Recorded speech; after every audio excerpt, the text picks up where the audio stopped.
यदि तपाईँको मन दिनभरि विचारको भबरीमा उडिरहेको छ र कतै शान्ति पाउनु भएको छैन भने यो तपाईँकै लागि हो। किनभने श्रीकृष्णले अर्जुनलाई जसरी साक्षी भावको रहस्य बताउनुभयो त्यही रहस्य आज हामी आफ्नै जीवनमा कसरी उतार्ने भनेर बुझ्नेछौँ। नमस्कार, गीता बाणीको तेस्रो श्रृङ्खलामा तपाईँहरूलाई स्वागत छ। हामीले पहिलो भागमा सिक्यौँ कि कर्म गर्नु अधिकार हो तर फल होइन, र दोस्रो भागमा सिक्यौँ कि क्रोध र तनावबाट बच्न मनलाई शान्त राख्नुपर्छ। तर आजको यो यात्रामा हामी त्योभन्दा पनि अगाडि बढ्नेछौँ र सिक्नेछौँ कि कसरी आफ्नो मनको साक्षी बन्ने, अर्थात् आफ्ना विचार र भावनालाई टाढा बसेर हेर्ने। अर्जुनले युद्धको मैदानमा आफ्ना गुरु र दाजुभाइलाई देखेर जसरी आफ्नो कर्तव्य बिर्सनुभयो, त्यसरी नै हामी पनि आफ्ना दैनिक समस्याहरूमा यति धेरै डुब्छौँ कि आफू को हुँ भन्ने नै बिर्सन्छौँ। श्रीकृष्णले अर्जुनलाई भन्नुभयो कि तिमी यो शरीर होइनौ, तिमी आत्मा हौ, र यही आत्माको अनुभूति नै ध्यानको मूल मर्म हो।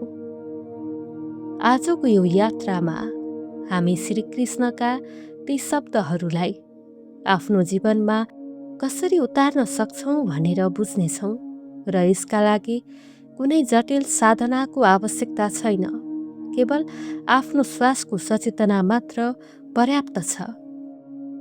गीताको 6औं अध्यायमा अर्जुनले श्रीकृष्णलाई सोध्छन् कि हे प्रभु, यो मन अत्यन्त चञ्चल छ, यसलाई कसरी नियन्त्रण गर्न सकिन्छ?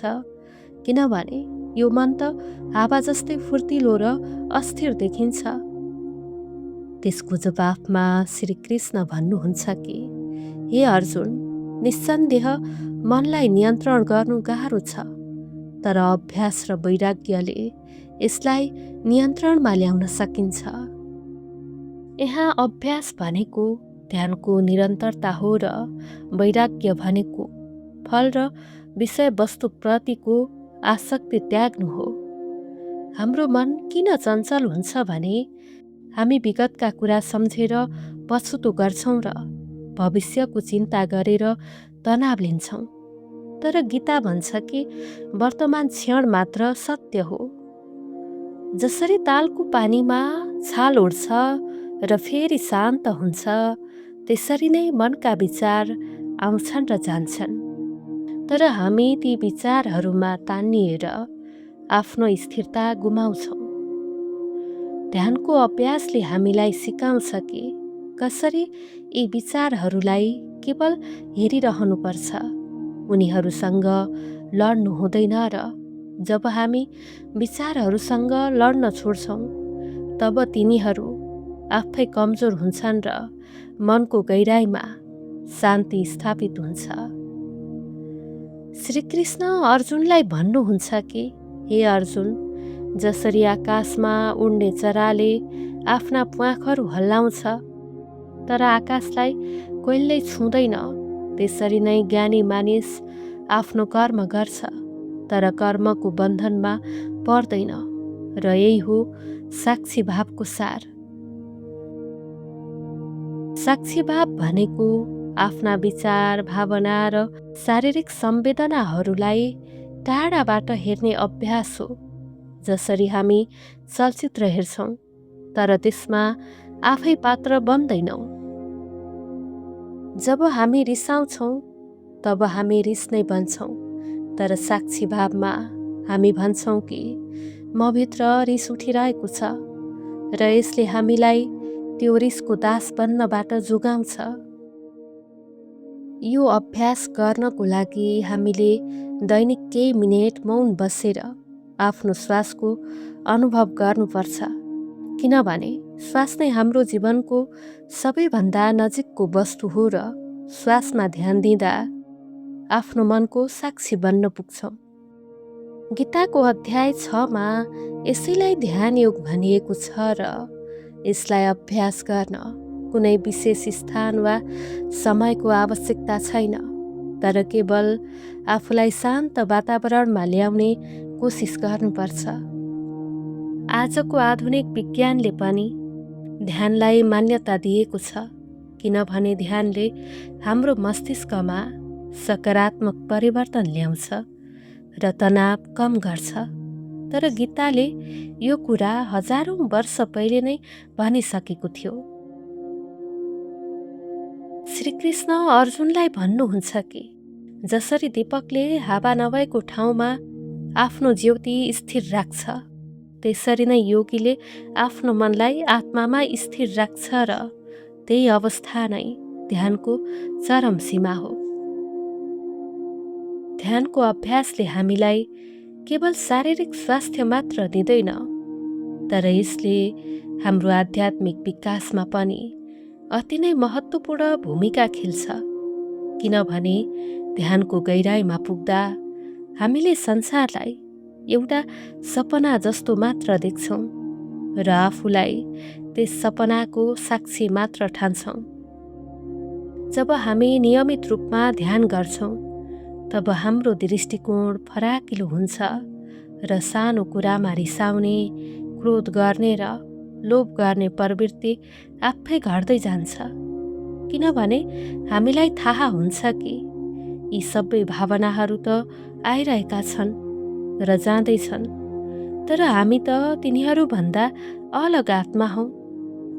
गीतामा वर्णन गरिएको यो ज्ञानलाई आत्मसात गर्नको लागि हामीले दैनिक कम्तीमा 10 मिनट ध्यान गर्ने बानी विकास गर्नुपर्छ र यो बानीले हामीलाई जीवनको हरेक सङ्कटमा शान्त रहन सिकाउँछ।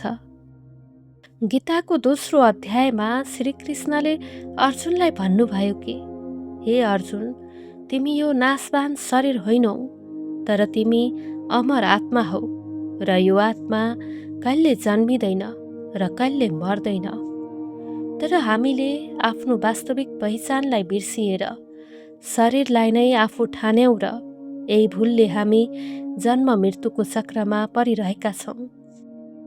आत्मचिन्तनको अभ्यास भनेको दिनको अन्त्यमा 5 मिनट मौन बसेर आफैलाई सोध्नु हो कि आज मैले कस्ता कर्म गरेँ, के मेरा कर्मले कसैलाई दुःख दिए, के म आफ्नो विचारमा तानिएर कतै बहकेँ र के म आफ्नो आत्माको साक्षी बन्न सकेँ।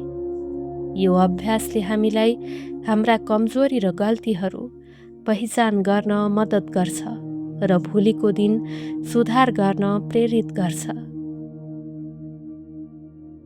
गीताका अनुसार मानिसको सबैभन्दा ठूलो शत्रु उसको अज्ञानता हो, किनभने उसले आफूलाई शरीर मात्र ठान्छ र त्यसैले ऊ सुख दुःखको बन्धनमा पर्छ। तर जब उसले आत्मचिन्तन गर्छ, तब उसलाई थाहा हुन्छ कि ऊ यी सबैभन्दा माथि छ र यो अनुभूति नै मुक्तिको पहिलो सोपान हो। हामीले सानो उमेरदेखि नै आफ्नो मन र बुद्धिको विकास गर्न ध्यान दिनुपर्छ र आफ्ना विचारहरूलाई नियन्त्रण गर्न सिक्नुपर्छ, किनभने विचार नै हाम्रो कर्मको जड हो र जसले विचारलाई चिन्छ उसले संसारलाई चिन्छ। अहिले हामी प्रश्न गर्छौँ कि यति व्यस्त जीवनमा ध्यानको अभ्यास कसरी गर्न सकिन्छ र यसको उत्तर गीतामा पहिल्यै दिएको छ। श्रीकृष्ण भन्नुहुन्छ कि हे अर्जुन, कर्म गर्नु संसारको नियम हो, तर कर्मको फलको आसक्ति त्यागेर गरिएको कर्म नै योग हो र यही योग नै ध्यानको वास्तविक अभ्यास हो। यसको अर्थ हामीले कुनै विशेष समयमा मात्र ध्यान गर्नुपर्छ भन्ने होइन, तर हामी आफ्नो दैनिक काम गर्दा गर्दै पनि आफ्नो मनलाई वर्तमान क्षणमा राख्न सक्छौँ भने त्यो नै ध्यान हो। जब हामी खाना खान्छौँ, तब केवल खानामा ध्यान दिनुहोस्, मोबाइल वा टिभी नहेर्नुहोस्। जब हामी हिँड्छौँ, तब आफ्नो पाइलाको अनुभव गर्नुहोस् र जब हामी कसैसँग कुरा गर्छौँ, तब पुरै ध्यान दिएर सुन्नुहोस्। यी साना अभ्यासहरू नै ध्यानका प्रारम्भिक रूप हुन् र जब हामी यी बानीहरूलाई आफ्नो जीवनमा उतार्छौँ तब हाम्रो मनोवृत्ति आफै परिवर्तन हुन्छ र हामी कम तनाव महसुस गर्छौँ। यसको अतिरिक्त गीताले हामीलाई आफ्नो श्वासको सचेतता राख्न पनि सिकाउँछ, किनभने श्वास नै हाम्रो जीवनको आधार हो र श्वासलाई ध्यान दिएर हामी आफ्नो मनलाई एकाग्र बनाउन सक्छौँ। यदि तपाईँ दैनिक 10 मिनट मात्र आफ्नो श्वासको अनुभव गर्नुहुन्छ भने त्यो 10 मिनटले तपाईँको दिनलाई कति शान्त बनाउँछ भन्ने तपाईँ आफैले अनुभव गर्नुहुनेछ र यो नै गीताको सबैभन्दा व्यावहारिक उपदेश हो। आजको यो यात्रामा हामीले गीताको सबैभन्दा गहिरो रहस्य बुझ्यौँ, जो हो ध्यान, साक्षीभाव र आत्मचिन्तनको अभ्यास। हामीले सिक्यौँ कि मन चञ्चल छ, तर अभ्यास र वैराग्यले यसलाई नियन्त्रण गर्न सकिन्छ र हामी आफ्ना विचार र भावनाहरूका साक्षी बनेर तिनीहरूको दासत्वबाट मुक्त हुन सक्छौँ।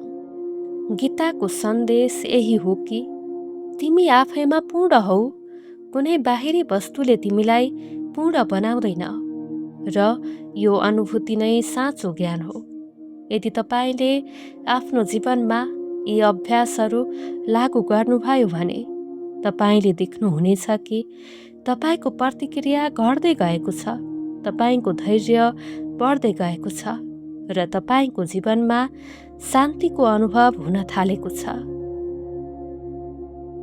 अन्त्यमा म तपाईँलाई एउटा सानो सुझाव दिन चाहन्छु कि आजदेखि नै दिनको 5 मिनट आफ्नो श्वासमा ध्यान दिनुहोस् र आफैलाई भन्नुहोस् कि म यो शरीर होइन, म यो शरीरभित्रको चेतना हुँ। गीता बाणीको यो तेस्रो भाग मन पर्यो भने भिडियोलाई लाइक, कमेन्ट र सेयर गर्नुहोस् र हामीले अर्को भागमा कर्म र भक्तिको सम्बन्धको बारेमा कुरा गर्नेछौँ। आजको यो यात्राको लागि धेरै धेरै धन्यवाद र ओम शान्ति शान्ति शान्ति।